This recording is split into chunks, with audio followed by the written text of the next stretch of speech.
Evolution Theory of the Hunter by Umlanpagoyawang. Read by Homebrew Audiobooks. Don't forget to subscribe for future releases. We hope you enjoy the show. Chapter 61. Of course, if you have the right combination of equipment, then the buffs from those items could probably be enough to boost your physical abilities enough to fight the alligator easily. In the case of the alligator, the best buffs would probably be ones that boosted reaction time. Anyway, my point was this: that I would be the only bastard crazy enough to do this using just physical ability. I charged at one of the three alligators that was next to Zhang Sawan. Since Cho Younggu had his shield, he would be able to hold up for longer than Zhang Sawan. The monster raised its ugly head and opened its jaws wide. "Close your damn mouth." Slam. I slammed its jaws back together again. Alligators typically have very strong clamping strength. As opposed to that, they are very weak in opening their mouths, so a human could easily keep them closed if they wanted. This was the same for the level 2 striped alligators. Unable to use its main weapon, the monster started to whip its body back and forth to try and get free.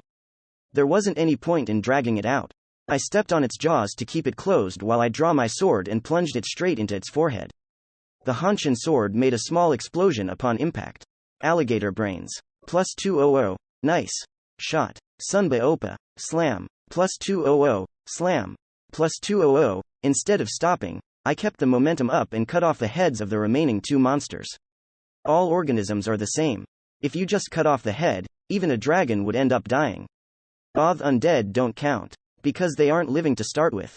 Just then, I barely evaded a fanged earwig that had aimed to pounce on me. It seemed in every other way like a regular earwig, except it had huge fangs that looked like ivory elephant's tusks. Zhang Sawan swung wide with his Rubicon sword. It cut through the air in a half arc. Swing. The 2-meter-tall earwig was instantly split cleanly in half. I had to admit, the Zhang Sawan armed with the Rubicon sword was far and away stronger than the man I had first met. As soon as I went to stand next to Zhang Sawan, all three archers naturally switched focus to cover Cho Younggu.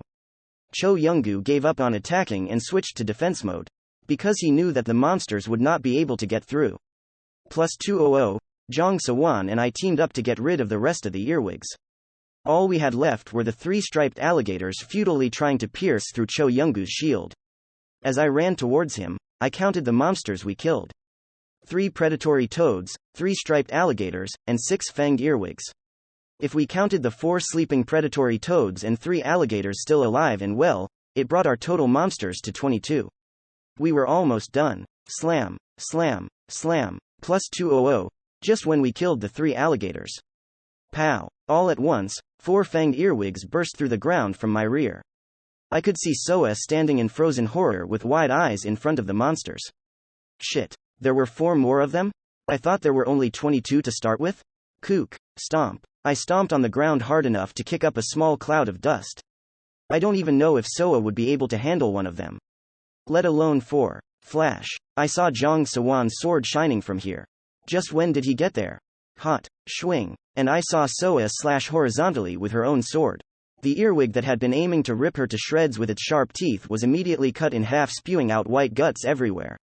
Zhang Sawan swung out with his sword while the 3 archers shot out with their bows to keep the monsters at bay.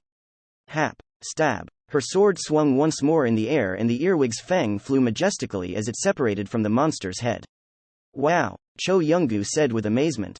The 5-minute battle had garnered us 26 dead monsters. And Soa had personally killed 2 of them herself.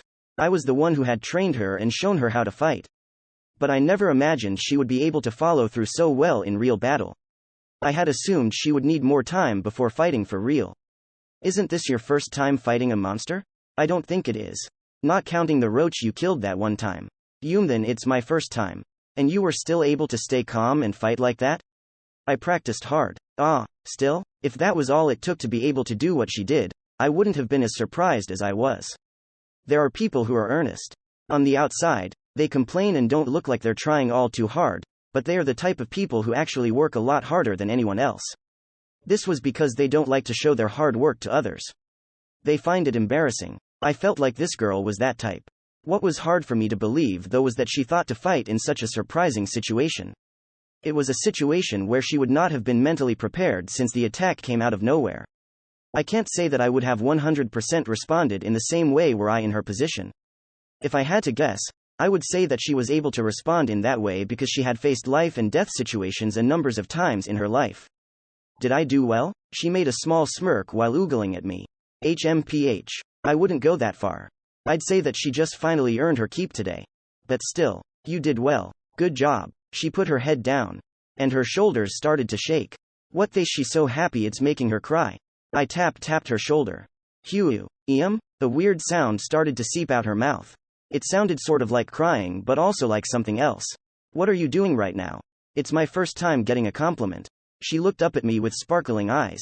Was I so mean? I complimented you sometimes, didn't I? That was only to Yeongkyung. Ah, is that so? I glanced at Yeongkyung. She started to touch her hair awkwardly while giving an uncomfortable giggle. I didn't realize this. Well, complimenting didn't cost money or anything, so you did well. You just have to keep doing what you're doing now, and you'll be great. More. She held my hands and looked at me with shining eyes. This girl is too much sometimes. She kept pushing her head too close to me, so I lightly pushed her forehead away and spoke to Jong Sewon. I had a question for him. How was it that you were there next to Soa in that instant? Ah, since I saw that you were running to Cho Younggu to help him, I went to help the rest of the party. It was sheer luck. I see. Is he saying it was coincidence? Either way, it was a learning experience. I think it is important for us to keep in mind that if we ever fight against fanged earwigs, that there might be more of them than we can see. It is nice to earn money, but safety should always be priority above all else. Lastly, I looked at Park Hanbum. How many monsters have you killed on your way here? I think about 4. I see there was a good reason for you to keep that bike. It was all thanks to the new bow. The bike had become a great hunting tool thanks to the aid of the grassland hornbow. And it was helpful to the party as well. Now we didn't have to go out in search for monsters, we could use him to bring them to us. That meant we could hunt that many more monsters in a shorter time. I briefly wondered if he had a skill and if his skill had something to do with driving. But all I saw using the manual was level 2 increased destructive power. That meant his driving skill was unrelated to skill but from his own hard work. I had to give him credit. It was amazing what he could do on that bike. Out of the 26 dead monsters, we had earned 10 ores. Since 2 of them were Blissonites, I decided not to invest them into my upgrade just yet. If I just gathered some level 1 items and performed fusions, it would end up being quite a bit of profit, so there was no need to invest every single ore into my upgrade. I also earned 3,400 in reward points. That meant I had killed 17 monsters on my own. If I think about the early days when I had pretty much killed all the monsters myself, it was a bit disappointing, but I had to think positively. This just meant that all my party members had raised their own abilities. This was better in the long run.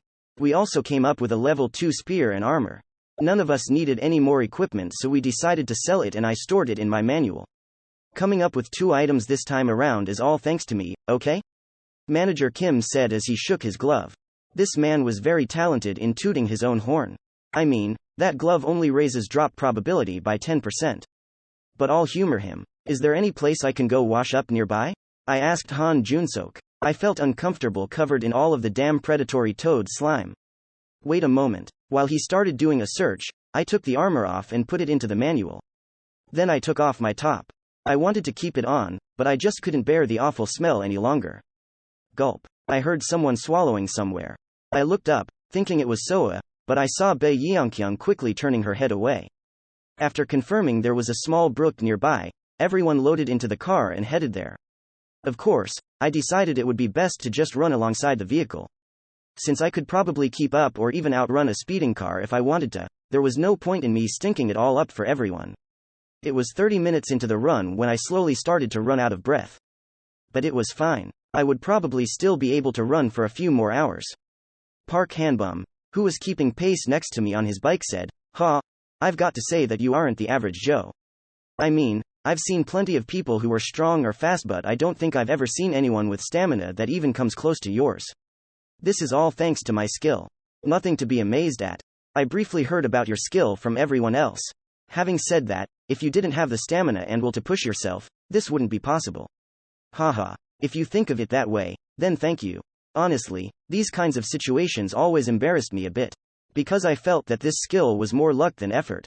Of course I pushed myself in the beginning. And that itself was effort, but I was lucky to have chanced on this skill book." Tap tap. Han Junsok, who had been sitting in the car, opened the window and lightly tapped the car to get my attention. As soon as I looked at him, he pointed up ahead. There was a small hill. If we just pass that, there will be a brook. Just a little more. And there it was after we passed the hill. It was probably only about 2 meters wide at best, and the water just barely came to my ankles. But this was enough to wash up. Skyak. A van suddenly stopped on top of the hill.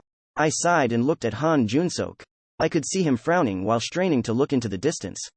I tried to look where he was looking, but I couldn't make anything out except for a vague outline. Shit. What is it? A huge monster. It looks about 4 to 5 meters tall. Probably. A word I had forgotten in the depths of my memories reared its head in my mind. I had not expected to run into him in a place like this, but I guess that was too much to ask for. But it looks like it's not alone. I can't tell for sure, but it seems like there's another party in the middle of a hunt. Then that's none of our business.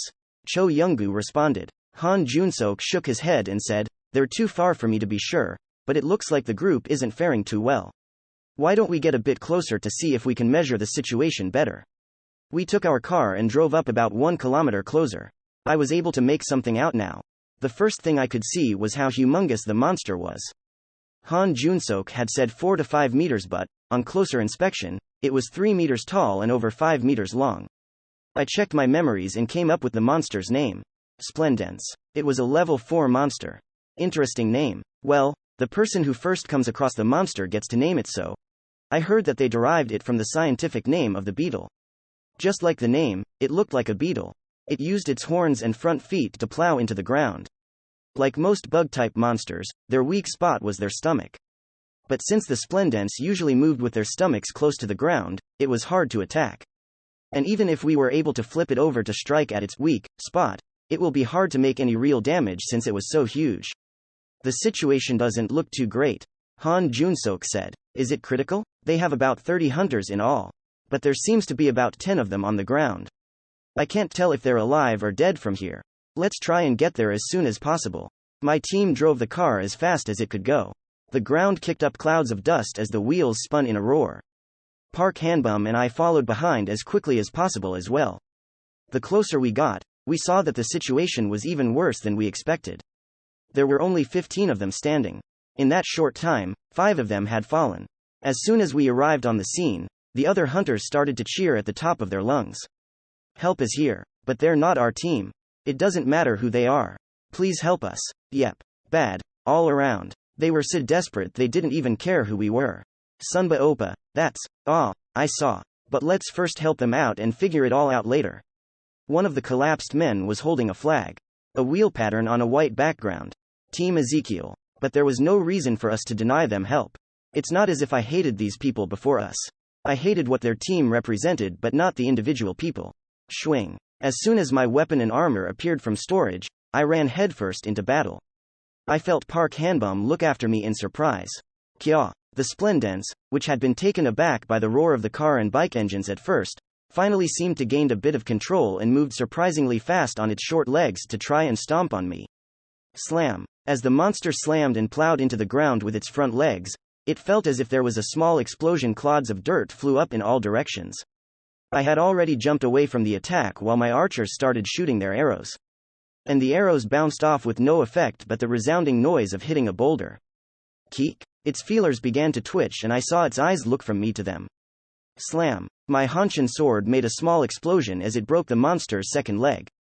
Yes. I heard someone yelling out loudly. To think he can cut off its leg in just one try. Shit. Effing yes.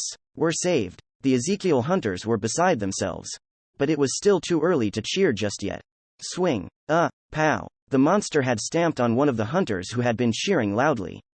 His body, pierced by the monster's foot, was a bloody, gut-spilling mess. Dead for sure. So why the hell did you scream like that? Of course you'll draw the monster's attention like that. Cheonsang. Another hunter yelled out with a cry. He raised his head up and dumbly looked at the dead body hanging off the monster's foot. Shit. Were they close? But even still, get the hell out of the way. Stomp. The monster raised its leg higher to stomp down once more. And the target remained still. I sprinted to push the idiot out of the way. Stomp. Kook. I left the miserable hunter to continue crying out in pain as he just rolled around on the ground. I immediately got up to swing out with my Hanshin sword. The monster's front feet that had been stomping up and down unrelentlessly immediately stopped and backed up. I guess it didn't want to go up against the Hanshin sword a second time. Smart for a bug. Please keep shooting your bows. And Manager Kim, stop playing around and cast your sleep spell. Will it work on a huge monster like that? It doesn't matter if it doesn't work. I just need you to distract it. Of course, a distraction wasn't too helpful. The monster's eyes were placed wide apart so that it could spot a wide range. What I was aiming for was a small enough distraction that I could get close to it. Slam. It stomped where I was standing just a moment earlier. Clods of dirt flew all around and behind me, but I kept running. As soon as I started to swing with the Hanshin sword, the monster began to back up. That meant it had identified me as the most dangerous opponent. I began to run in a zigzag and reached the monster. Sleep. Hot. It was then that Manager Kim's magic fell down over the beetle's body. I would normally back away from the target in this case, but Manager Kim was using the floodplain cane and adjusted the range of attack to only hit the monster. Bugs sleep too, and luckily for us, all organisms that sleep are affected by the sleep spell. Sleep. I said sleep. I spied Manager Kim on the side raising both arms, with a cane in each hand, and yelling out with a face full of concentration. It was a funny sight to see him with a cane in both hands, but I couldn't deny the efficacy of it. I know of some magicians who tie up a number of canes with different effects and walk around with the bundle. Of course, it's better to have one high-level cane than a bunch of level 1 canes, so there aren't too many who do that. Anyway, if he keeps yelling out like that, even if the monster wanted to go to sleep, I doubt it would be able to. But I felt the Splendence halt for a moment before moving again. It was feeling the effects of the sleep magic. Since it was a high-level monster, it didn't fall asleep, but it did slow down. Wow, it's working. Of course it is. I'm sure no one else thought of using 2 canes at once like I did. They did. There are actually a lot of people who thought of it before you, you old man. Chapter 62. Didn't you just decide to use both canes because you felt it was a waste to only use one? Hey, next time if we get another cane, you can hold the third one in your mouth. Isn't that a scene from a really old cartoon? Manager Kim and Soa stepped back while I ran behind the stumbling monster. No matter how fast I was, it was difficult to get behind it unawares, but it was possible now. The monster's movements became further slower. From behind the monster, I slid right under him to get at his underbelly. Kung. From under him, I began to put all my strength into pushing his body over. As a bug type, it was light compared to its size, and I was able to lift him off with my current strength. It began to claw at the ground in desperately futilely trying to keep from rolling over. I pierced its vulnerable belly with my sword. Stab. Shiver. I could feel the huge body of the monster start to shake. It began to claw at the ground even harder to now try and shake me off. Hube. Stab. I pushed my Hanshin sword all the way in this time so that only the hilt of the sword was visible and refused to be shaken off. I dug my feet into the ground while holding onto the hilt. I was in the perfect position to use my strength. Both hands on grasping the hilt, I pushed with my shoulder as I tried to lift my upper body off the ground. One of the Splendence's leg lifted up off the ground. Oh, he lifted it. Is he trying to flip it over? Even before I learned the effort skill, I was able to squat 250 and dead press 300. That was something even a pro bodybuilder would have had a hard time doing. You might question if a lowly porter could achieve something like this, but unlike athletes, porters could take all the supplements or drugs they want. And most porters do take drugs out of necessity. And I did the same. Being already that strong, combining my initial strength with the 300% Buffy could probably lift 1 ton at this point. Kikik. The Splendence's body was almost at a right angle to the ground now. Oh, it's working. Are you serious? How the hell is he doing that? I could hear the surprise mixed with excitement in everyone's screaming voices. But people who have flipped bugs for fun know that something like this isn't easy. Plllllllllll. The monster's shell began to open up to reveal a wing. Scrape, scrape, scrape, scrape. And its legs kept on scraping furiously on the ground. My feet lost their balance and grip for a moment. I couldn't keep this up. Pluck. As soon as I plucked the sword from its underbelly, a yellowish liquid began to ooze out. I guess I'll try stabbing you with the bloody sword instead. Slam. I slipped out from beneath after jamming my bloody sword, and his body slammed forcefully to the ground. Key. The monster was definitely a lot slower than before. I don't know if it's because of his wound or the bloody sword at work, but it was noticeable. Swing, swing. The arrows kept flying in the air, aiming for the monster's eyes, while Cho Younggu and Jong Sawan did all they could to draw its attention. Attacked from all sides and unable to do anything, the monster swung its legs this way and that while spinning around. It looked like nothing, but those legs were dangerous. Cho Younggu and Jang Sewon backed up. Tap. Seeing an opening, I jumped up onto the monster's back. Its shell was a hard exoskeleton of chitin. Perfect target for my Hanshin sword. Slam, slam. One after another, I struck at the shell with the sword while I hopped here and there, causing a small explosion with each hit. One of its legs lifted up to try and swipe at me. Kakak. I just hopped away from each attack, which landed on the monster itself. If it was human, I'm sure it would have pulled out its hair in frustration since I was evading every single one of its attacks. Poor thing. Slam. I slammed down my sword one more time. But the monster's hard shell did not look like it would crack any time soon. Stupid bastards and their hard shells. But I'm sure that even though it wasn't doing any damage on the outside, the explosions were causing internal damage inside. And it would have a difficult time recovering because of the bloody sword still stuck in its underbelly. Good. And just when I thought all I needed to do was drag the fight out while I let the bloody sword do its work. Crack. The monster's hard shell cracked open and revealed its wings. Naturally, it wasn't going to fly into the air? I've never seen something like this happen with my own eyes. I quickly got off its back. Whoosh. And almost at the exact time, the bastard flew into the air. I let out a sigh as I watched the giant beast hovering about 10 meters in the air. Isn't it too much for a monster of that size to be able to fly in the air like that? Oh well. Thanks to that, it became much easier to fight it. Swing, swing. Arrows flew out and hit its wings. Unfortunately, even though they looked thin, they were actually thin for its size but thick enough where the arrows didn't pierce right through. But they did make it harder for the monster to fly. And the attacks didn't stop there. Being in the air meant that its weakest part was fully exposed, its underbelly. Thank you, sir, for volunteering your stomach up for attacks. Swing, kiek. This time, an arrow flew at its stomach from the side and lodged itself right in. It was Park Hanbum, shooting at it while riding around on his bike. Not bad, Park Hanbum. His shots were powerful enough that they were making the Splendens flinch with each hit. Swing, swing, and now 2 arrows shot out at the same time from the same place. But the more powerful shots were being fired from our new archer side since he had the level 3 bow. I put up my thumb at him and hurriedly went to where Han Junsok and Bae Yeongkyung stood. I decided to trust in Park Hanbum's bike skills and help those two instead. Swing. And just then, an arrow perfectly hit the monster square in one of its buggy eyes. It was Han Junsuk's stalker. Nice. Cho Younggu made a fist pump in the air with a big old smile on his face. Kya. The hovering monster turned to Han Junsok and moved to attack. The damage was big, but that meant the monster had new motivation to get back at the one who got its eye. I mean, if it were me, I would probably try to kill the one who poked out my eye first too. Han Junsok and Bae Yeongkyung were in danger. They couldn't protect themselves against a level 4 monster. Even our best defense, Cho Younggu with his level 3 shield, wouldn't last very long against a diving attack from a Splendens. A backup plan? I didn't have anything of the sort. But I did have super strength and the Hanshin sword to deliver my strength properly. I decided that right when it got as close as possible without hitting us, I would hit it explosively with the Hanshin sword to change its course. No, I came up with it, but it sounds like a stupid plan. No matter. Kya. Cho Younggu, Jang Sewon, stand by and attack when it gets close to the ground. You don't need us to help with defense? Cho Younggu shouted out. I'll block it. Soa. Okay. She gave her hand a quick whisk and I felt my body get lighter as the one-person buff activated. With this, my strength went up to 450%. I could probably lift 2 tons right about now. Maybe even flip over a truck. It's coming. I yelled out loud as I held the Hanshin sword with both hands. In order to stay flying in the air, the Splendens had to have a relatively light body, but it was still probably about a ton.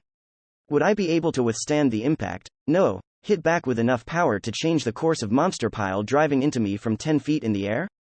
I jumped toward the Splendens that was diving towards me. I could see its long horn. And we were face to face in mere moments. Go to hell. I put all my strength into striking its horn. Slam. You've heard this. Every action has an equal and opposite reaction. Due to this, being the lighter of the two, I was pushed back almost 10 meters while it was only pushed back 1 meter. I was the one who made the strike, but it felt more as if it had struck me. The good news was that I had messed up its trajectory enough to have it crash to the ground, and it was 3 meters away from my party members. I looked at it. Its horn was hanging at a weird angle and one of its wings was folded up awkwardly. Cho Younggu and Jang Sewon hurriedly ran towards the fallen monster. The Splendens looked as if it didn't know what hit it. At first glance, it almost looked so still that it seemed dead or unconscious. But if you looked carefully, you could see that it was slowly fidgeting as if trying to get a hold of itself. But those two knew they couldn't pass up such an opportunity as this. Cho Young-gu advanced from the side. Covering most of his body with his shield, he stabbed out at the other eye with his sword. Kayak. The monster let out a shriek as it shook its head and tried to get up on its front legs. But Jong Sawan came out from behind Cho Young-gu swinging widely with his Rubicon sword. Swing. The clashing sound of iron against iron rang out as the Splendence's front leg came away with scratches from the strike. It wasn't something very noticeable, but the important part was that the sword had cut him however little. That meant it was susceptible to damage even on its hard exoskeleton. Jong Sawan's blade shined in the light, but the Splendence ignored it and stomped down on the ground with its legs. I don't know if it was having a hard time moving properly because of the sleep spell, the attack, or both, but none of its attacks were landing anywhere close to the two men. Hey, you think they'll kill it? Shouldn't we try to go in and do something now? Well, but it was our monster from the start. It's a waste to just let them kill it. Hey, we still have our pride. You know that item drop probability is super high around here though, right? What if a skill book or something else really crazy drops? If it's a level 4 item, the starting price is 1 million. Most of them were level 2s with some who had level 3 equipment here and there. But just because they had level 3 weapons like I did didn't mean they could do what I was doing. It seemed like they gathered a bunch of level 2 and level 3 hunters to bring down a level 4 monster, but they bit off more than they could chew. To try and bring down a monster who was one level higher than you were was, quite frankly, suicide no matter how many of you there were.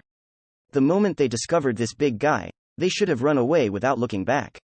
But, unable to hold back their greed, they had tried to fight, which had ended with half of their party collapsed on the floor like ragdolls. And there were a good number of them who died as well.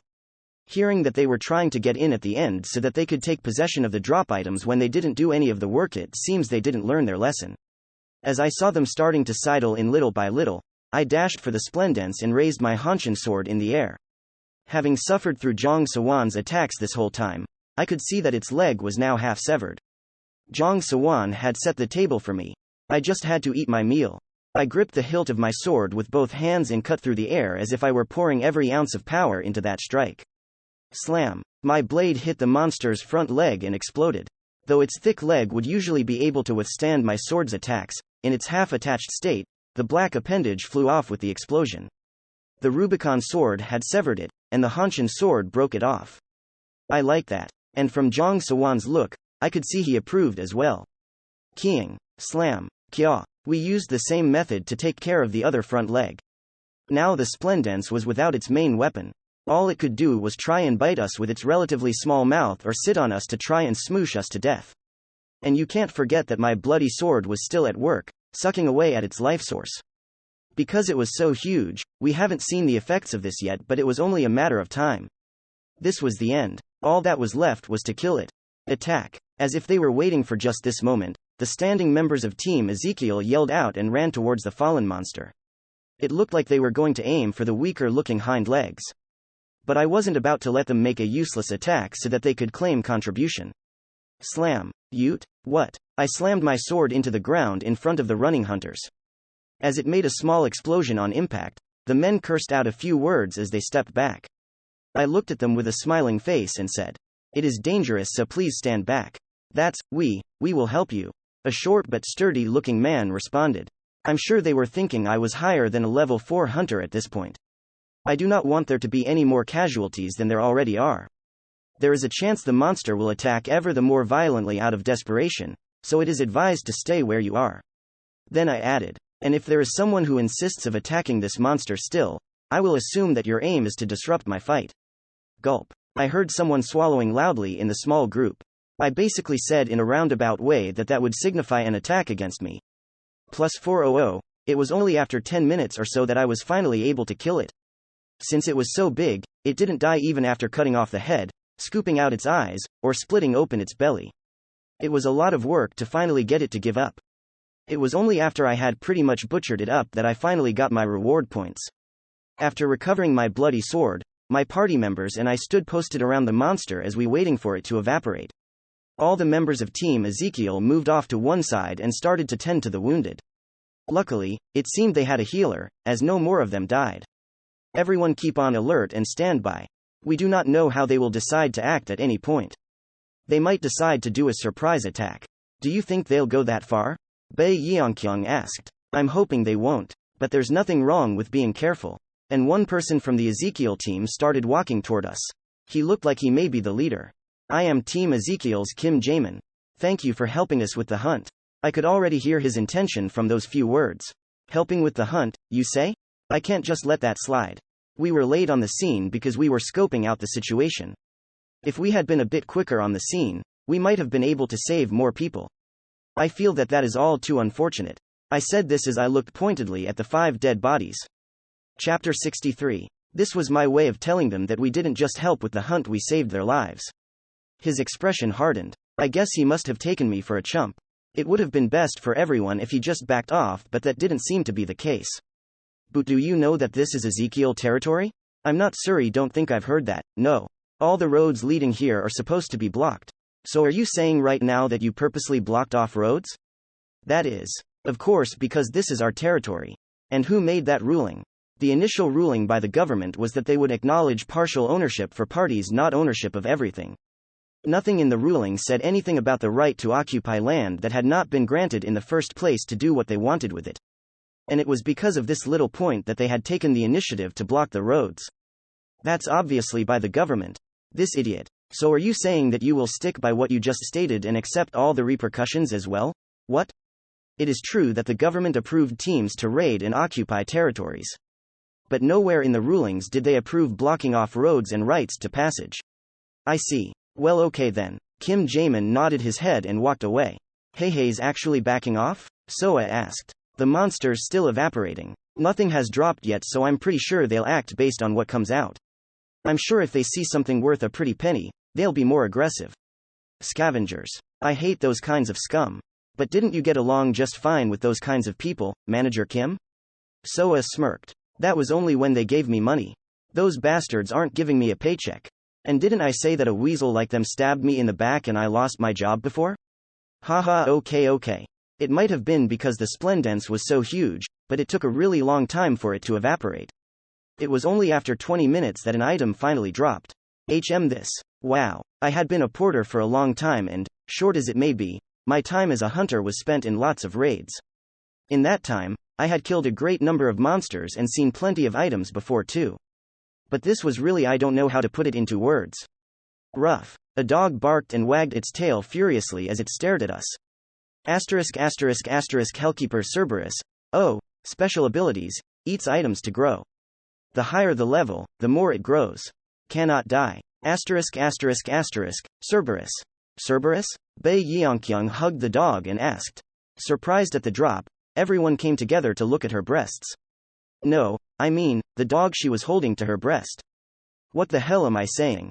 It seems that this dog here grows by eating items. It might look like a regular dog, but it might turn into a 3-headed monster later. Even the cheapest item is valued at over $100,000. To feed something like that to a dog? Not something for the light of heart. But one thing caught my eye. Cannot die. There is no way the manual would have false information. That meant this was 100% fact. If we could have this Cerberus as our ally, it could really be worth feeding the dog some items. The only problem was, we didn't know just how many items needed to feed it for it to be useful to us. There was no point in investing expensive items in a dog that needed hundreds to grow a small amount. But there's no way such a cute little dog can transform into a monster like that. Bei Yeongkyung purred as she cuddled the dog a bit harder. I couldn't tell what kind of dog it was. I think this is your item again. Han Junsok spoke. There was no point in leaking information they didn't need to know in front of Team Ezekiel. Park Hanbum, who was still new, looked at me with curious eyes. Your item? What does that mean? We'll explain later. Anyway, since the monster has evaporated, we should go on our way. There's no reason for us to waste any more time here. And that dog, can you, okay, be careful. Bei Yeongkyung passed over the small Cerberus to me. I held the dog by the gruff of its neck with one hand and put it into my manual. It easily disappeared into storage. Even if it was a living thing, it was still an item, so I guess there was no problem doing this. Anyway, this made it easier to take around. Seeing Yeongkyung look at me with sad and worried eyes, I brought out the dog again and handed it over to her. Park Hanbum's expression was one for the books. It was a face that wanted to know so bad that it was almost comical to look at. Did something come out? Kim Jae-min came up to us and started poking his nose around. I shrugged and shook my head. Sadly, nothing dropped, but I thought I heard something just now. He might have noticed we were crowded together for a moment and gotten suspicious, but here's no way he would have thought Cerberus was an item. We just saw a dog come out of nowhere, so we were just all petting it a bit. Dog? I pointed to the small black dog that Yeongkyung was lightly bouncing up and down in her arms. Its whole body was covered in shiny black fur, while the eyebrow-like fur above its eyes were flat gray ovals. Then we'll be taking off. Please stop right there. There was a bit of steel in Kim Jae-min's voice. Was he really trying to do something? Even if he had a healer, it's not as if his remaining men were in any shape to fight us. They only looked like they had about 15 men who could put up any type of fight. But even if they had double that, they wouldn't be able to beat me. Fighting against people was easier than fighting against monsters in one aspect. If you just showed them how much more powerful you were, most would just turn tail and run. If you think you can stop us, go ahead. I'm trying to say that I heard something. Didn't you hear it? What? Vroom tilde. I looked where Kim Jae-min was squinting at and saw a vehicle coming our way. It was still a ways off, but it looked like it would reach us in less than a minute. And soon, a 2.5-ton truck pulled up while a bunch of people jumped out of it. All of them had at least level 2 equipment, with some who had level 3 equipment on them. There seemed to be about 20 in number. Kim Jae-min shook his cell phone at us. Now are you ready to talk? Well, now that you finally did something underhanded, I feel more at peace. I was wondering when it would come. 35 of them circled all around us, 15 unhurt men from earlier in the 20 reinforcements. It seemed they were trying to intimidate by outnumbering. But just then, another truck pulled up on the scene. It didn't look to be from Team Ezekiel, because the flag attached to it was unfamiliar. Screech. They look like Ezekiel bastards. Should we help? This was the first time being lent a hand by complete strangers. It felt weird, to be honest. This evened up the score. But my favorite part was this: how Kim Jae-min's face crumpled up from a smile to a scowl. Now, what will you do? I just wanted all this to be over and for everyone to leave. I didn't want to hurt anyone when it was unnecessary. Kim Jae-min's face suddenly brightened up again. When I followed his gaze, another truck that seemed to be theirs was heading this way. The vehicle stopped and a gruff voice yelled out from within. What are you doing here? We're taking care of some men who have broken through the barricade.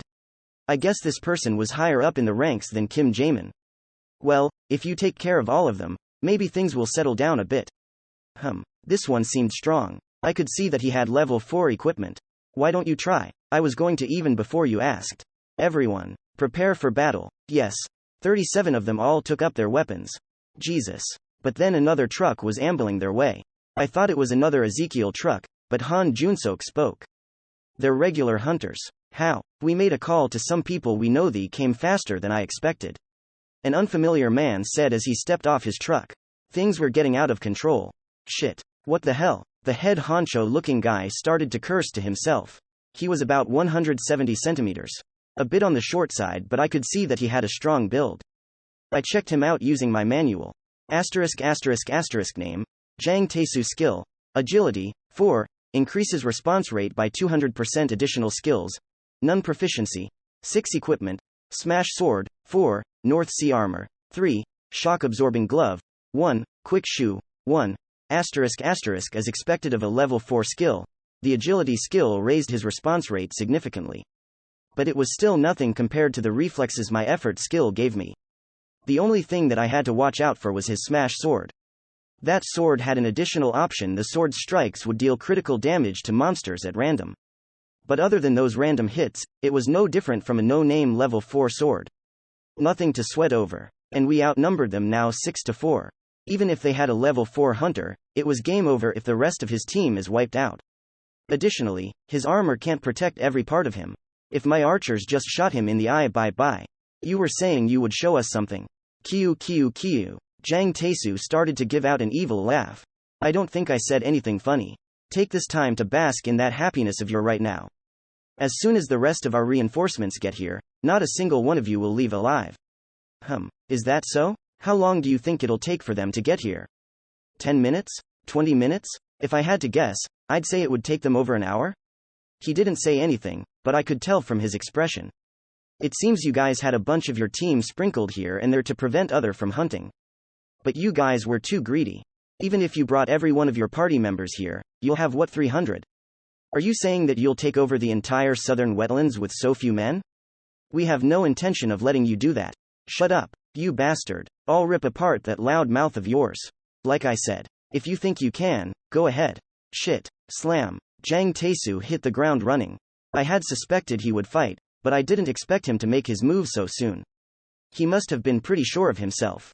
In his mind, since he had a level 4 skill that increases his response rate by 200%, he would have expected he could bring me down before I could do anything.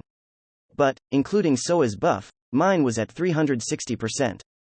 To think he could overcome me with just 200% was folly. Slap. I grabbed his wrist. Did I surprise you? Croc. Ah. I gave it a bit of a squeeze, okay, more than a squeeze, and he screamed as he dropped his sword.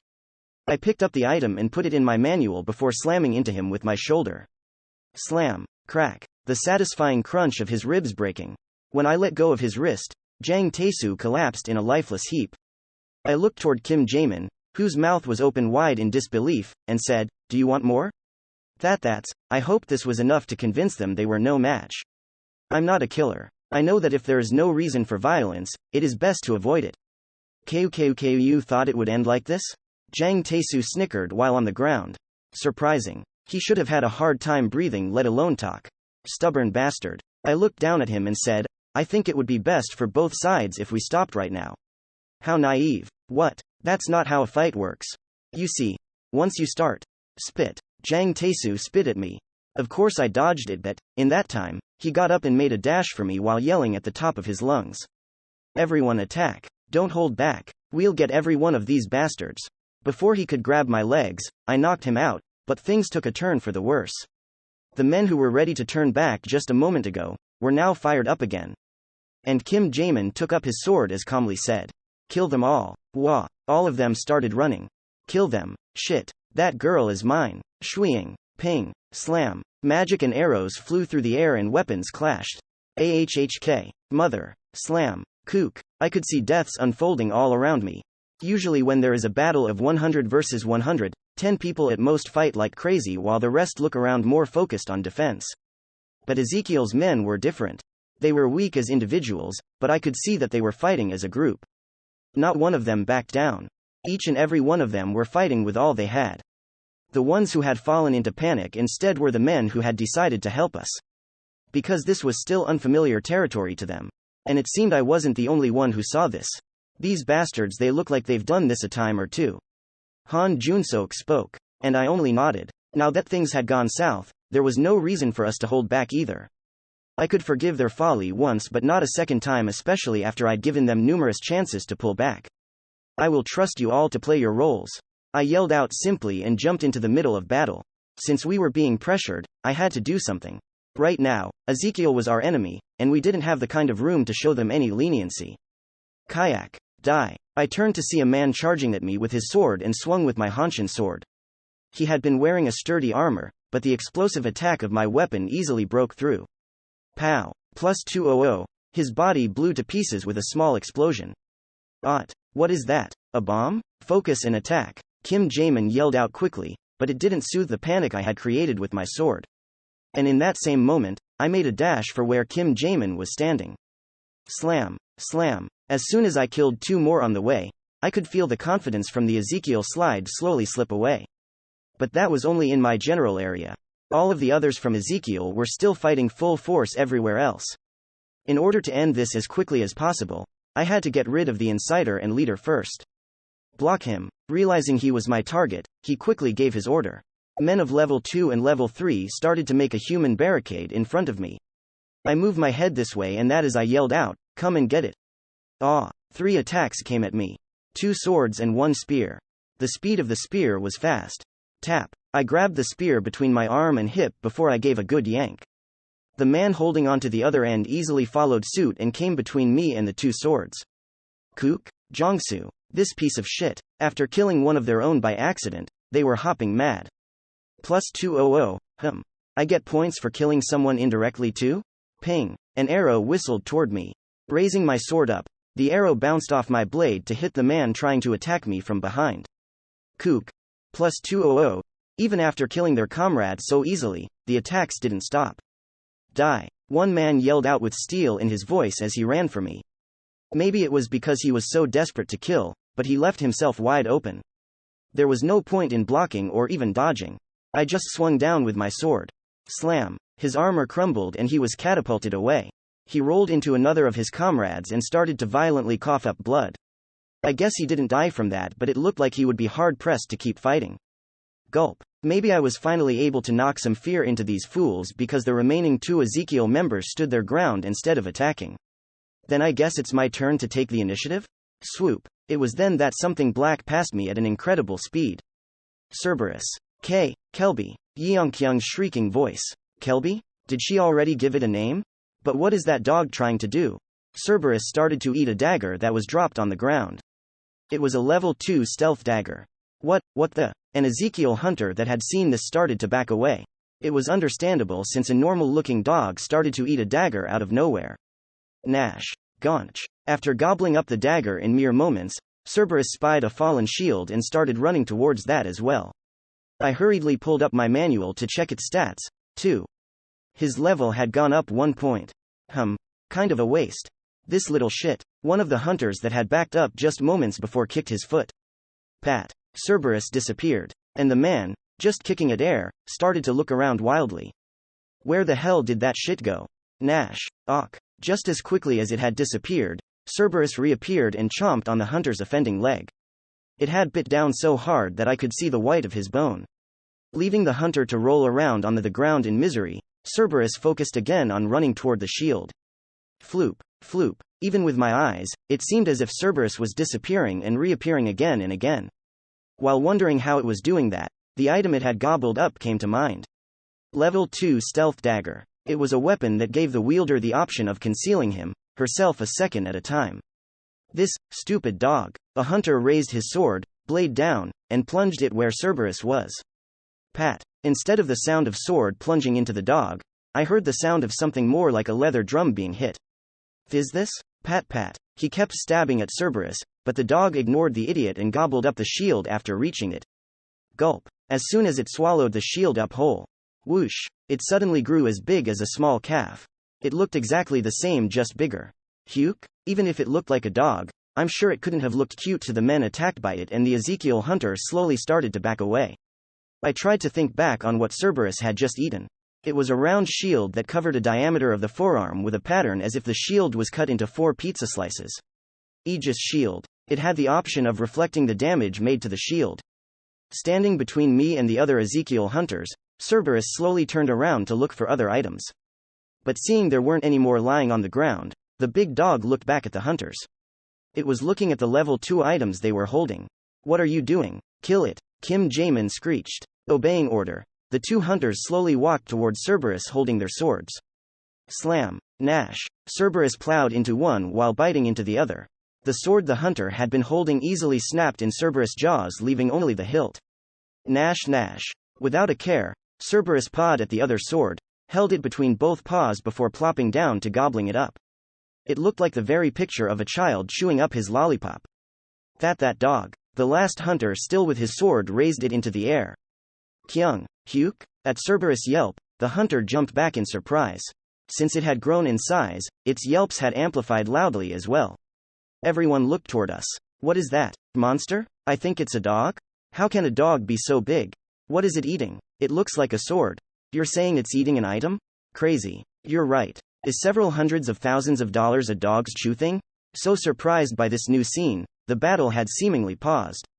Gulp. Cerberus started to stretch out before it let out a nice big burp. I can't believe it was able to eat and digest that. But isn't that a monster? Don't we have to kill it? Someone asked, to which Bae Yeongkyung screamed out loud. Kelby is not a monster. It's a pet. How the hell is there a pet that eats items? Ping. And an arrow shot out somewhere from Ezekiel's group. Its target was Cerberus. Pat. But the arrow just bounced off Cerberus' thick skin like a toy. Kook. And the archer who had shot the arrow let out a pained yell. The damage had reflected right back to him. Cerberus was able to absorb the abilities of the items he ate. I looked at Cerberus and shouted an order. Cerberus, attack. I raised my hand to point at Kim Jamin. But it just looked at me curiously before plopping right down onto the ground. Sunba Opa. I think you were just ignored. I know, okay? Call it Kelby, Yeongkyung whispered to me. HMCant hurt, right? Chapter 64. Kelby. Wiggle. Its ear twitched. It seemed to recognize its name. But does it understand anything beyond that? Kelby, attack that guy.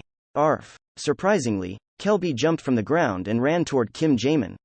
A pet that can understand the human language? Wow. It seems I had far underestimated this item. After swinging his sword a couple of times to no avail, Kim Jaemin started to turn tail and run from Kelby. As soon as both Kim Jaemin and Kelby departed the scene, the battle resumed again. Where are you looking with your enemy right in front of you? Whoosh. Out of nowhere, someone had creeped up on me to yell before swinging his weapon at me. I love these idiots who give out warnings before attacking. Slam. Instead of thanking him for his thoughtful idiocy, I hit him hard enough to send him flying away. Since the power of the Hanshin sword was proportionate to the power of the wielder, the level 2 armors broke into pieces with every explosive strike. The thought that I was wasting perfectly good items in this way briefly flitted in and out of my mind. Slam. And after taking care of that last man, I saw that there weren't any more hunters blocking my way. Don't stop. Shit. Where the hell is Jaemin? Thanks to Kelby and me, the Ezekiel team was slowly starting to get pushed back. I guess I just need to get that one to end this. I looked at the back of Kim Jaemin, who was still running away from Kelby. He was running toward his vehicle. Kelby was still chasing after him, but, compared to its big size, the dog was on the slower side. Since it was still a puppy, I couldn't expect it to run any faster yet. But I could finally see who the winner would be. Kelby was still running with its tongue out, jolly as ever, while Kim Jaemin was steadily losing speed. And just as Kelby caught up, it bit out Jaemin's throat. And that was the end. Not long after Kim Jaemin lost his life, all the other Ezekiel hunters started dropping one by one. We were victorious. While everyone on the Ezekiel team had perished, only 2 on our side had died. Though 2 deaths were still not a light burden, it was far better than the deal our enemies had gotten. Han Junsok came up to me and whispered, "Party head, the dead bodies will soon begin to evaporate. Let's pile them all in one place and burn the bodies." This was so that we could hide the fact that they evaporate. Though digging a hole and burying them is also a good idea, it would take too long. We couldn't take that risk. Luckily, we were able to move them all into a pile fairly quickly. We poured gasoline all over the bodies, lit them on fire, and took care that the fire didn't go out. "What will we do with the dead from our side?" Han Junsok asked this time. "We can just leave them. They won't evaporate." There was a reason why I was so sure. As the manual had upgraded, there were a few new pieces of information that came with it, and one of them was information on the evaporation system. The dead must have a skill to evaporate. Only those in contact with people affected by the new system will evaporate. This means that those who are affected by the level 0 skill are affected by the new system, meaning everyone in our party, since they received Soa's friendship buff. We began to gather up the still intact equipment left behind by the Ezekiel team to divvy up between the other hunters and my party. There were a total of about 30 items. This was a very low number of items since about 40 of them had died. A lot fewer than I had expected. There are a bunch that I broke while fighting. And Kelby ate quite a few, so you may take all of these items here. I used my manual to check Kelby's stats. Its proficiency was at 13, a far larger number than the count of items it had eaten. But reflecting on that, I realized it was because Kelby had eaten the items I had broken during the fight. What a fat ass. You don't need to do that. They began to refuse. Well, since the fight was pretty much won by me and Kelby, I'm sure they didn't feel right taking everything. But I was planning on taking all the item drops for my team, so I didn't care. Just take the items you would give to us, sell them, and give the earnings to the families of the men who have passed. I feel that would help us rest easier. These were men who had joined a battle that was not theirs to begin with. I had to do something for them. It was only right. But that monster, it is an item. I don't think it'll cause any problems for us, but I hope you would keep this between us. Certainly. I will try. They had already seen Kelby in action. I couldn't hide it or what it can do. News would spread fast. The least I could do is ask that they not volunteer the information if possible. After those hunters had departed, we put out the fire and collected all the items from the evaporated bodies. Among some of the items were some that looked like the escape scrolls. Huh? These didn't burn? Do you think an item would burn? Items are hard to damage by conventional means. They can only truly get damaged by skills or other items. But you can rip them. That's because they're made for ripping. Now that you're officially a hunter, you should study the basics at least. Yes. Yes, sir. Yes, teacher. I'm teacher now? Well, I heard that men like it when girls call them that. It's supposed to be romantic or cute. That's only if the person saying it is wearing a schoolgirl uniform. Oh, a uniform, you say? Let me just ignore her. If I take this conversation any further, she just might show up one day dressed in a schoolgirl uniform. She would not look good in that. A giant in a uniform? Let's go. I put all the items into storage and we left. There was no good that could come from staying here any longer. Asterisk asterisk asterisk splash. Pooah. Wearing only pants, I dove into the water. Since I had brought several changes of clothes, I figured I'd just throw this one away. We had arrived at a nearby river to rest for the day. The fight had sapped us of our energy. We needed to rest and refuel. I washed my body under the water as I flitted through my manual. Not including the items we got from the fight before, we only came up with 2 this last battle. And 12 ores in all. Though the drop percentage was a bit low, I had nothing to complain about since we got some crazy items. While I was checking my manual like this, I heard a rustling behind the boulder upon which I had laid out my clothes.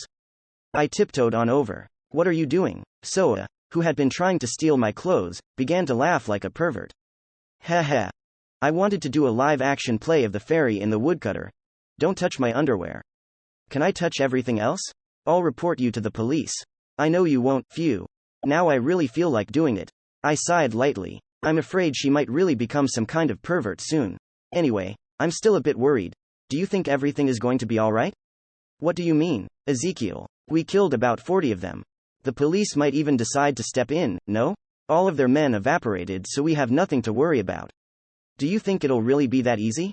Unless there is concrete evidence, they don't interfere with Hunter's business. Han Junsok, who had been soaking in the water with me, asked, and why is that? Because this job has a high mortality rate to start with. The police can only do so much. They don't have the resources to check on every death. So, instead, they take on cases selectively. This, of course, means that Hunter incidents are almost always excluded from priority investigations. This didn't just apply to deaths but to disappearances as well. There were tons of monsters similar to the predatory toad that can swallow a person whole, leading to many disappearances. And when something like this happens, and the dungeon resets, a body is never found. For this reason, there is less incentive to do any serious Hunter investigations. But in cases where there is conclusive evidence of a Hunter doing something against the law, there are harsh penalties enforced to show the public that they are doing something about it. But it is all a show that the government puts on to give the public the illusion of control over powerful Hunters that they don't really have in reality.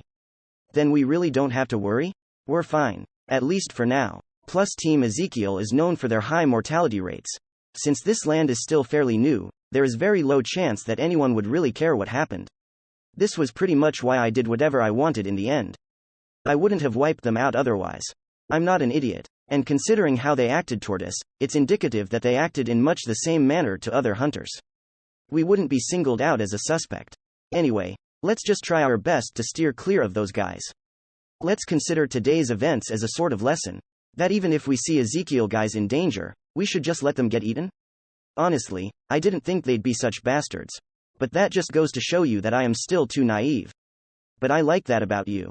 Thanks. That one comment made all the dirtiness of today seem to fade away. After thoroughly washing myself with soap, I went to light a bonfire. Even though it was well into summer, this new land was weirdly still fairly chilly. I heated my meal as I dried myself off. It's nice that we don't have to feed the dog real food. And it probably doesn't poop either. Almost the perfect pet, wouldn't you say? Han Junsok laughed as he spoke aloud. As soon as the battle had ended, Kelby had returned to its normal size and was now fast asleep within Yeongkyung's arms.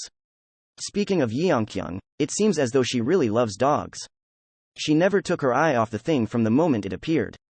Though she didn't talk a lot to start with, since the dog appeared, she's only talked with Kelby. Well, she didn't really talk with Kelby so much as have one-sided conversations. But since Kelby could understand human speech, it wasn't entirely crazy. After we finished eating, I brought out all the items again. Since I was the only one who could see the stats via my manual, I had to explain them to everyone one by one. I first applied all the ores to my upgrade. The items were as follows. Escape O, 5 sheets. Takes the user directly outside the dungeon. Light Wounds Healing Potion O, 5 bottles. To heal Light Wounds Redemption Necklace, 3. Can share the ability of one object with another. Effect disappears if too far apart. Professional Cane, 3. Raises spell by 1 level. The professional cane obviously went to Manager Kim. Please return the other one. Since you purchased the amplification cane, you can keep that one, but we will be selling the floodplain cane. I mean, I could use all three.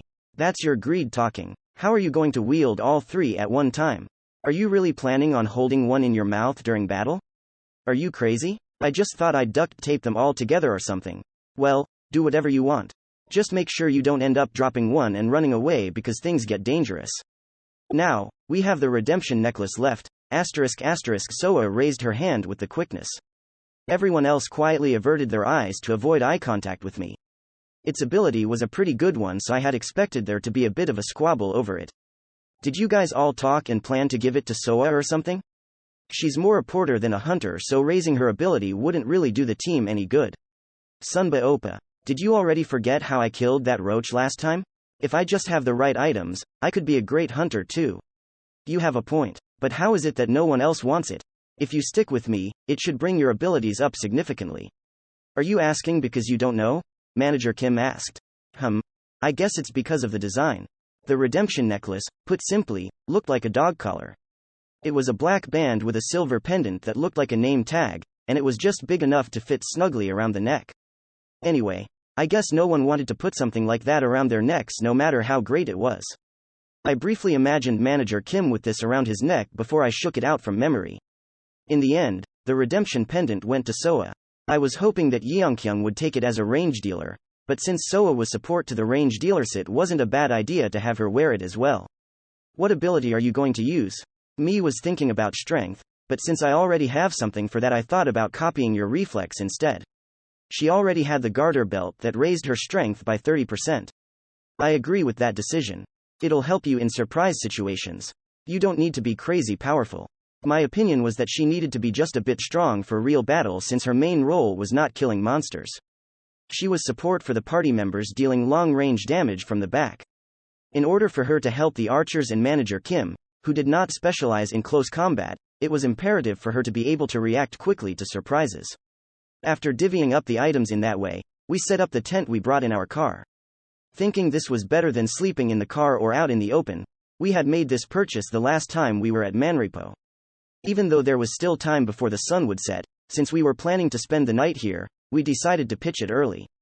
We had purchased a tent that was big enough for 10 people, so there was more than enough room for all of us in the party. While everyone else was finishing pitching up the tent, I asked Yeongkyung to pass Kelby over to me. I thought I needed to learn a bit more about this dog, so I started going through my tutorial. While looking up any topics related to Kelby, I only saw a simple explanation. Cerberus was a growth-type item. It increases its ability by absorbing, eating other items. This was something I already knew. But there was a new tidbit. In the case that Cerberus consumed a fully intact item, it would absorb the abilities of that items as well. While if Cerberus consumed the shattered remains of an item, it would only raise its proficiency. Additionally, Cerberus can increase its size during battle. According to its proficiency, the higher the number, the larger it can grow. Based on this point, it was very similar to a monster. Because monsters were usually bigger in size the higher their levels. Anyway, since it could understand human language and was pretty obedient, I didn't think we would have too many issues with it. Except one point. Chomp chomp chomp. Stop. Nash nash. The dog ignored my order and continued chomping at the level 1 sword. This stupid mutt. I take back what I said about being obedient. Cancel. I took away the sword that Kelby was chewing at. Kelby started whining a bit until I lightly flicked its nose, to which it became silent. Man, it really does act like a dog though. Kelby, who didn't even give a speck of interest to any of our food, immediately perked up at the sight of items. The reason I had brought out the sword in the first place was to train it. If Kelby continued to eat every item it saw on the ground without listening to any commands, it would end up costing us a lot. If possible, I wanted to be able to selectively give items to Kelby. Because if an item we really needed ended up in Kelby's stomach, that would really suck. Whimper. Kelby gave a slight whimper and looked up at me with big puppy dog eyes. Seeing its lifeless tail, it was obvious that it wanted the item back. When I slowly started to put the sword back down, it raced for the item. Wait. I lightly pushed back on Kelby's head so that it couldn't reach the sword. It tried with all its might to grab at the sword, but, in its small puppy form, it couldn't win against my strength. Of course, it wouldn't be able to win against me in terms of power even in its larger form. But supposing that it could, my reflexes would still make it all but impossible to take the sword from me. Eat. Nom. As soon as I moved my hand, Kelby rushed in and ate the broken item. Seeing it chomp so happily on the sword was enough to almost make me hungry. And after doing this for about 20 minutes, dinner was finally ready. As soon as I handed Kelby back over to Yeongkyung, she immediately began to pet and coo at the dog as if I had put it through some horrible ordeal. And Kelby began rubbing its head into her large breasts. I don't know why, but that kind of made me angry. Feeling my stare, Yeongkyung spoke. Why are you looking at Kelby with such a scary expression? Well, I don't think I was making a scary expression exactly. You looked about ready to eat the poor thing. No, I was just looking at it because it wasn't listening. I muttered and shrugged. I couldn't say what I was really thinking or else she would think I was a pervert, so I kept silent. Since I was an adult, I needed to be able to have some kind of self-control. I could do that much. Rub rub. Rub rub. Rub rub. That mutt. Chapter 65. Well, does that mean we dealt the Ezekiel team a huge blow? I mean, we unblocked the road they were barricading, got rid of close to 40 of them, they must be mad. And? There's only so much they can do to us on this large land. There's no reason to be scared of them. The southern marsh was a much larger territory than the other areas. How are they going to find us? They don't even know my face. I mean, the only ones who would recognize me are the guys we tied up at the barricades. But it's not as if they're going to draw my face and pass it around for a reward. If they did something like that, they would end up being investigated by the government. All we need to focus on is hunting and collecting items.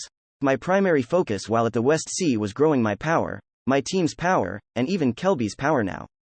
This meant instead of wasting our time pondering over stupid things, we should just hunt monsters. Simple. Asterisk asterisk asterisk, Sunba Opa.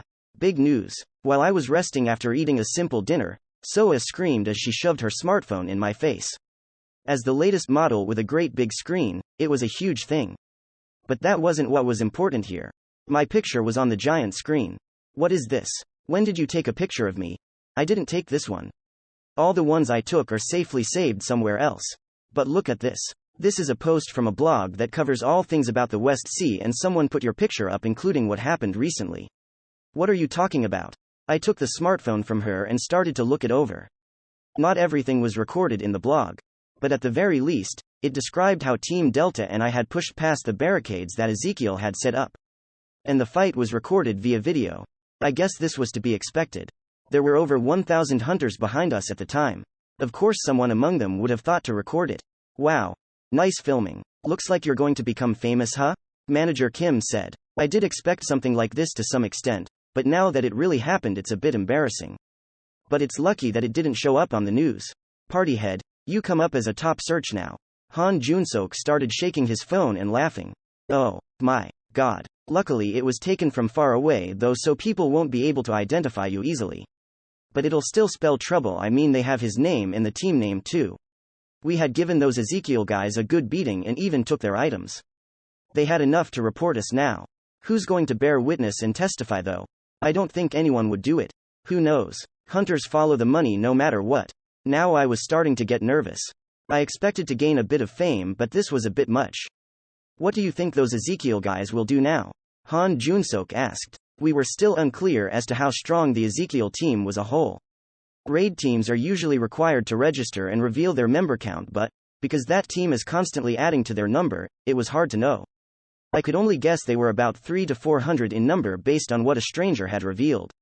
If we were to just go off numbers alone, they were bigger than Team Mercenary. But their ability was a mystery. They'll probably be looking out for us. But as I said, the land is big enough that finding us will be difficult. But won't they just have to spread out and look for us since they have a lot of members? Soa asked. Of course that's a possibility. But seeing how they operated up until recently, I don't see that happening. They like to move in numbers. Team Ezekiel likes to move in big groups to accomplish tasks. They rely on this so much that they don't even mind if a bunch of their hunters die during a fight. Think about what happened at the Beksapyeong dungeon. So, if they find it hard to look for us by moving in large groups, they will resort to other methods. Worst case scenario, hunting other hunters. What? Didn't you feel something was off that last fight? Not really just that they fight well? I think we would have been in trouble if Sunba Opa and Kelby weren't there. The overall fighting levels on both sides were very similar. And we even had more men on our side. But we were losing the first half of the battle. What does that tell us? Good coordination? It was something else. That they were familiar with fighting in such situations. Then, Soa gulped after a moment. I nodded. Since they've stepped foot into this new land, they haven't just been hunting monsters. Surely not. Of course, I'm not going to assume they were purposely putting themselves in such situations yet. Because on the other hand, if that was their goal, they wouldn't have blocked off the southern marshes to start with. But I guess this changes things now. I nodded at Han Junsuk's murmur. When you succeed on this kind of hunt, you can earn about 100,000 worth of items from one hunter. Of course, it could be even more than that if there are hunters with level 2 items or higher. $100,000. If you were lucky, you could do several times that from hunting another hunter. Since they always work using their numerical advantage, hunting humans would not only be easier than hunting a monster, but it would net more profit as well. Any reservations they might have had in killing a fellow human being probably flew away with the wind as soon as they smelled the money. They might even console themselves by saying those hunters were bound to die soon anyway. It was a dangerous career. Crackle. The bonfire crackled and the flames seemed to dance. The reason for the bonfire was because monsters didn't like them. Of course, there were a select few monsters who were actually attracted to light. And the team Ezekiel would probably be attracted to the fire as well. But it was better for us to have the light so we can see our enemy. We had hung a large LED lamp on the bumper of the car as well. Everyone else had fallen asleep already. Having drawn first shift for lookout, I searched the portal news on Soa's phone. The main news was about the friction with China. It seems the Chinese had sent out their own hunters into the West Sea as well. There were increased tensions between the high-level hunters from both sides, but it seemed Korea and China were being careful. The two countries couldn't afford a full-out war.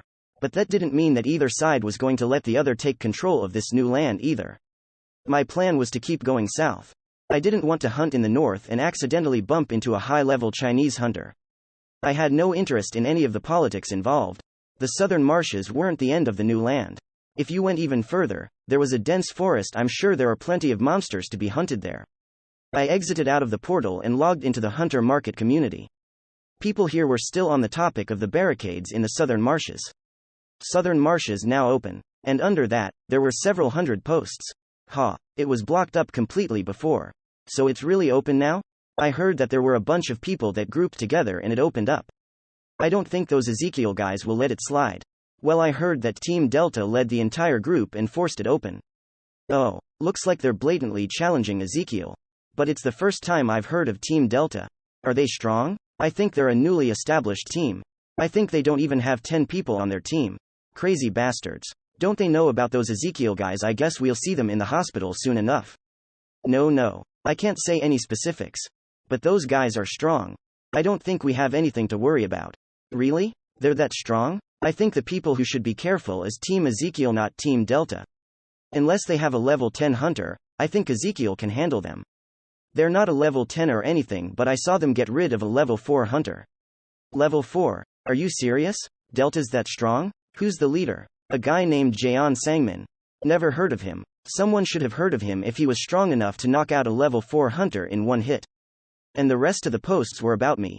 A hunter who had fought with us is probably the one revealing all of this. Knock out a level 4 hunter, This was something I couldn't even dream of doing just a few months ago. I had been saving up money so that I could become a hunter, but I didn't expect to be one until 1 to 2 years down the line. In fact, I thought I would become a level 2 hunter after 30 if I was lucky. But I had the level 4 smash sword in my possession. This was a weapon that had the option of dealing 100% damage to a monster. There was a limit to the weapon, but I could still deal a lot of damage to monsters of the wolf, tiger, and bear variety. And then there was the level 4 immortality skill. I wonder what level 1 was really at this point. If you measure me based on the usual standard, I would be a level 4 hunter. But what if you counted my level 0 skill? I don't think I would lose if I fought against a level 5 hunter just with sheer power alone. My physical ability alone was probably higher than a level 6. And if I got Soa's buff on top of that? One word popped in my head. Irregular. I was outside the norm. Rustle. I heard a noise coming from behind me. When I looked back, I saw Bei Yeongkyung coming this way with Kelby in tow. Kelby was fast asleep. If I just looked at its sleeping face, it looked like any other dog. It was hard to believe that this sweet-looking dog could kill a level 3 hunter. Why aren't you sleeping? I couldn't fall asleep. Because of what happened in the afternoon? Nod. She nodded quietly. It wasn't the first time she had shot an arrow towards a person, but a fight to the death with people was an entirely different matter. Even if they were hunters, they were still people. Whether we liked them or not, killing them would bring a certain degree of trauma. Even if everyone was pretending to be okay, I'm sure none of them were enjoying any sweet dreams tonight. She just sat next to me as she silently pet Kelby. And then Kelby woke up, rubbing its eyes with its paws, and licked Yeongkyung's palm. She made a small smile. Are you okay, partyhead? Am I? I'm not feeling particularly happy. Of course I wasn't happy about killing anyone. I could still remember the face of the first person I had killed. He's even appeared in my dreams a few times. But I also knew that if I kept thinking about that, it would only needlessly hold me back from what I needed to do. I keep thinking about it. If I close my eyes, it feels like all the people who died are watching me from somewhere in the dark. As if someone is staring hole into my back. Try not to think about it.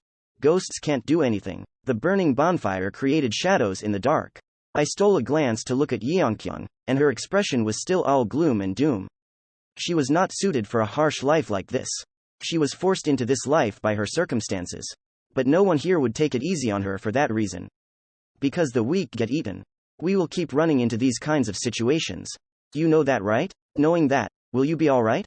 I'm preparing myself. But I'm still afraid. I'm afraid that I'll get used to killing people. There is no reason for you to be afraid of something that hasn't happened yet.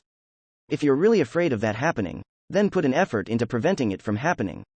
Effort? Just get so strong that people won't even try to fight against you. What are you saying? I'm serious. Do you think I can get that strong? How much did you save up? She thought about it for a minute before answering. About 200,000? Oh, you saved up less than I expected. It was still a lot considering she's only been saving for a few months, but I expected her to have saved more than that. She should have had more than 300,000. What on earth did she use over $100,000 on? I had some debts I had to take care of. They're all paid off now though. Well, once we're done here, consider upgrading your equipment. There's only so much you can grow relying only on dropped items. What do you think I should get? She scooted closer to me and asked. I kept looking at her breasts. I told myself to look away and answered. There was something I had in mind, the Athena bow. But it's $2 million. That's too expensive. There's a way to get a hold of it for a cheaper price. All I need is an ore called the Elnite. I've never seen that ore before. Because it only drops from a level 3 monster. But there aren't any level 3 monsters here. I have a feeling they'll appear soon enough. Really? Bae Yeongkyung gave me a puzzled look. The monsters on this new land were the level 1 and level 2 monsters that had disappeared when the dungeons had disappeared. If I raised my proficiency and got rid of the level 3 dungeons, I was sure that the level 3 monsters would appear. But hunting lower level monsters was still better for us. Until we ran out of monsters to hunt, I had no intention of bringing the level 3 monsters to this new land. Homebrew Audiobooks hopes you enjoyed this program. Stay tuned for future chapters.